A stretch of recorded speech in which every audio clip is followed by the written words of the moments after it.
Köszönöm a szót, tisztelt elnök úr, tisztelt képviselőtársaim! A Kereszténydemokrata Néppártnak és a Fidesz parlamenti frakciójának köszönöm a támogató hozzászólásait. Ami a szocialisták tisztelt elnökének fölszólalását illeti, ott kénytelen vagyok tenni néhány megjegyzést.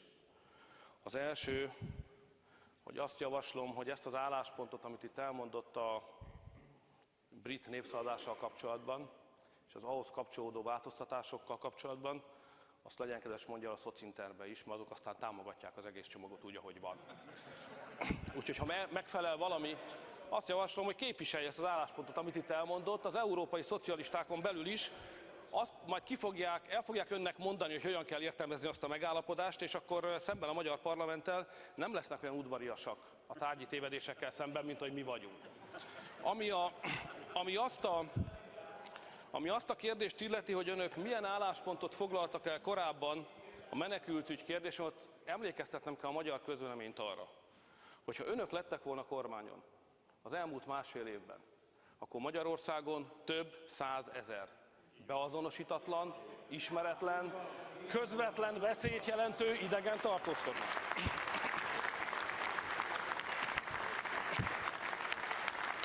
És azt kell mondanom, hogy ha a szocialisták politikáját fogadta volna meg a magyar kormányzat, akkor Magyarország ugyanolyan mértékig lenne kitéve a terrorveszélynek, mint ahogy Párizs ki volt téve, és Magyarországon a nők ugyanúgy ki lennének téve a veszélynek, mint ahogy Köln városában ki voltak szilveszter éjszakáján.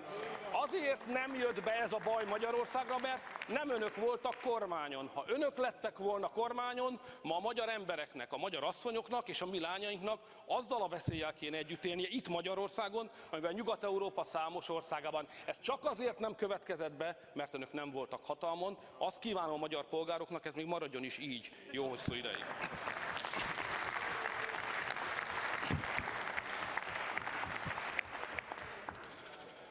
Ami Tóbiás elnök úrnak a hozzászólását illeti, egy nagyon fontos részéhez szeretnék kapcsolódni, bár ez se a migráns kérdéshez, se a brit népszavazáshoz nem köthető. De a jövő egyik fontos kérdése, ezért javaslom, hogy valamikor majd a tisztelt ház kerítsen is erre sort. Ez ma még inkább egy szellemi természetű felhő, ami az égbolton kirajzolódik, de ennek lesznek majd konkrét jogszabályi előterjesztései is a jövőben. Arról beszélt az elnök úr, hogy vajon vannak-e olyan törekvések az Európai Unióban, ezt ő kétsebességesnek nevezi, most már nem így hívják, ennél a baj sokkal nagyobb, hogy létrejön egy szakadás az Európai Unión belül. Leginkább nem kétsebességes alapon, hanem ott, ahol az eurózónához tartozó országok vannak, és ott azon a határon, ahol mi vagyunk, a többiek, akik nem.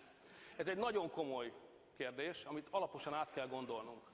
Én csak azt akarom mondani ezzel kapcsolatban, hogy ismét kérem, hogy beszéljen a francia szocialista párt vezetőivel, akik az első számú képviselője ennek a koncepciónak, és ami nem volna jó Magyarország számára, jelezni szeretném tehát, hogy ez a gondolat, ez nem a keresztény hagyományokat képviselő Európai Néppártból indul ki, hanem az önök pártcsaládjából, a szocialisták világából, és ezt el is kell hárítanunk. Tisztelt hölgyeim és uraim! Minden tisztelet mellett, Schiffer képviselőtársam, minden tisztelet mellett azt kell mondanom, hogy a politikai diszlexiával nem tudok mit kezdeni. Tehát a helyzet úgy fest, hogy a szövegeket el kell olvasni. Például a legutóbbi záró nyilatkozatot, amit elfogadtunk, is el kell olvasni, amely világosan azt mondja, hogy fölidézve azokat az egyetértéseket, amelyeket decemberi csúcsunkon értünk el, ahol Magyarország és Szlovákia bejelentette, hogy nem ért egyet. Tehát magyarán a mostani zárónyilatkozat azért utal vissza a decemberi közös nyilatkozatunkra, mert ott jelentette be Szlovákia és Magyarország, hogy perre megyünk. Következésképpen az diszlexia, hogyha valaki nem tud egy szöveget magában sem értelmezni, és két szöveget egymás mellé tenni, pedig képtelen, ezért nem tudok segíteni. És azt javaslom, hogy mielőtt esetleg a tudással arányban nem álló bátorsággal nyilatkoznak ezekről a szövegekről, hát próbálják megérteni, hogy mi van oda leírva.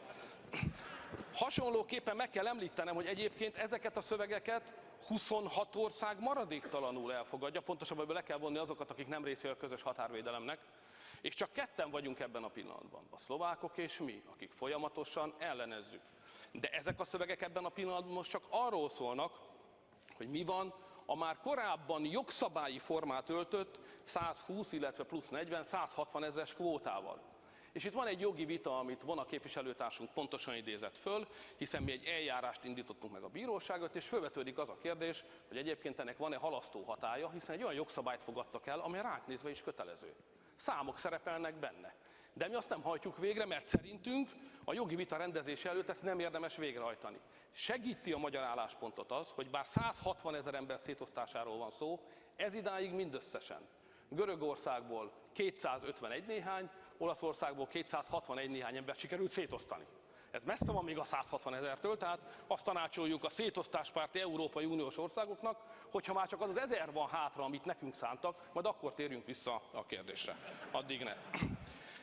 Tisztelt Hölgyeim és Uraim, ha pedig valaki esetleg nem hinne a mindenkori magyar kormánynak ebben a kérdésben, akkor higgyen Martin Schulznak, aki éppen mai napon azt nyilatkozta, vagy tegnap, idézem őt, Magyarország egész biztosan nem vesz részt. Magyarország egész biztosan nem vesz részt menekült kontingensek befogadásában, de más közép- és kelet-európai államokban van hajlandóság az együttműködésre. Ez megfelel a valóságnak. Van, aki igen, van, aki nem. Mi a nemet mondó országok közé tartozunk, és ezt a magyar parlament szocialista képviselőin túl, vagy helyett Schulz szocialista párthoz tartozó parlamenti elnök úr jól érzékeli. Tisztelt Hölgyeim és Uraim! A szabadkereskedelmi egyezmények kérdésére azért nem térek vissza, ez egy teljesen rossz ízű vita, hiszen minden szabadkereskedelmi egyezményt a magyar parlamentnek ratifikálnia kell. Ide fog kerülni. Nyugalom. Önöknek lesz módjuk elmondani a véleményüket. Sőt, nem csak elmondani a véleményüket, hanem szavazni is fognak majd ezekről a szabadkereskedelmi egyezményekről, tehát semmiről nem késtek még le, hiszen ezeket a vitákat itt le fogjuk folytatni. Azt a problémát most nem idézem ide, mert szalad az idő, hogy szerintem stratégiai tévedés a keleti és a déli nyitást szembeállítani a közép-európai együttműködéssel. Amiben viszont egyetértek Schiffer képviselőtársammal, az az, hogy az európai alapszerződés módosítása az időszerű lenne. Most megoldották a szerződést módosítani nem akaró országok, és rajtunk kívül szinte csak ilyen van az Unióban, hogy az Egyesült Királyság által javasolt reformokat, azokat az alapszerződés módosítása nélkül hajtsák végre. Ezt megoldották. Nem mondom, nyekereg ez a jogi építmény, de nyikorog, de megoldották. Én is osztom az ön álláspontját, szerintem jobb lenne, ha hozzányúlnánk az alapszerződéshez.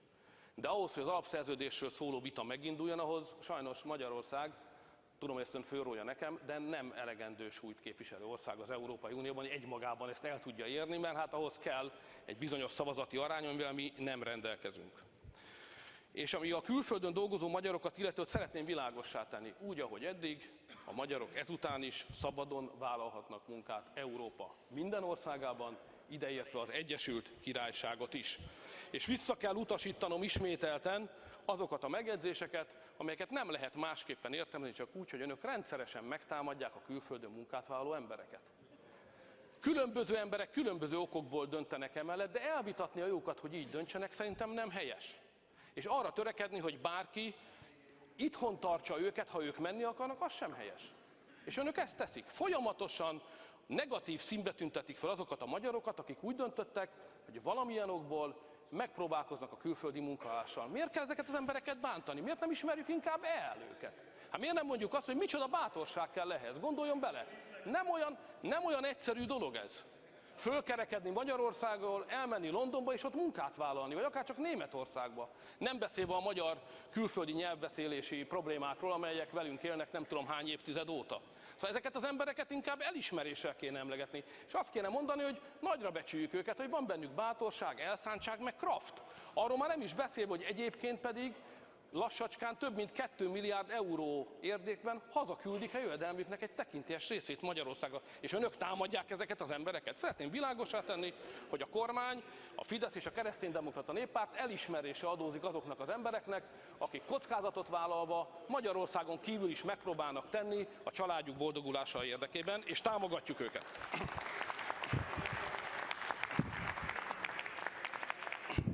Vona képviselő úrnak azt szeretném, ha megengedi képviselőtársam válaszolni, hogy ha az Egyesült Királyság reformtörekvéseit azon a szemüvegen keresztül nézzük, amit ön most föltett, vagyis hogy az Egyesült Európai Államok felé, vagy attól inkább attól távolodó irányt jelente ez, akkor az utóbbit kell megjelölnöm. Tehát a britek egyértelművé tették, hogy az Ever Closer Union nevű klauzula, ami az egyre közelebbi uniós együttműködés, annak az újraértelmezését, vagy pontos meghatározását kérték, mert az Unióban ez egy körülhatárolatlan, az Unió szerződéseiben ez egy körülhatárolatlan terminológia, és itt azt javasolták, hogy tegyük világossá, hogy ez semmilyen jogi kötelező erőt nem jelent, sokkal inkább az európai kultúrhagyománynak és az európai politikai hagyománynak a része. Tehát ha abból a szempontból próbálom lefesteni a mostani helyzetet, hogy közelebb kerültünk az Európai Egyesült Államokhoz, vagy távolabb kerültünk tőle, akkor a brit reformokkal távolabb kerültünk tőle.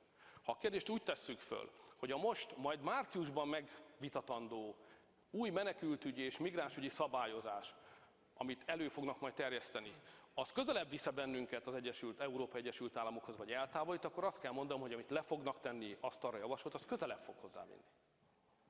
Tehát elvi okunk is van arra, hogy ne támogassuk, túl azon, hogy konkrétan káros lenne Magyarország számára. A külföldön élő magyaroknak a választójogát semmilyen sérelem nem érheti, minden külföldön tartózkodó magyar állampolgár a pontosan lefektetett szabályok szerint élhet a szavazati jogával. Ami pedig a határvédelmet illeti, szeretném világossá tenni, hogy voltak olyan javaslataink és döntéseink a határvédelem esetében, amelyet a Jobbik támogatott, ezt a támogatást köszönjük. És voltak olyan javaslataink, különösen a hadsereg bevethetősége ügyében, amit a Jobbik nem támogatjuk. Ezt sajnálatosnak tartjuk, és arra kérjük önöket, hogy vizsgálják föl az álláspontjukat. Köszönöm szépen a figyelmüket!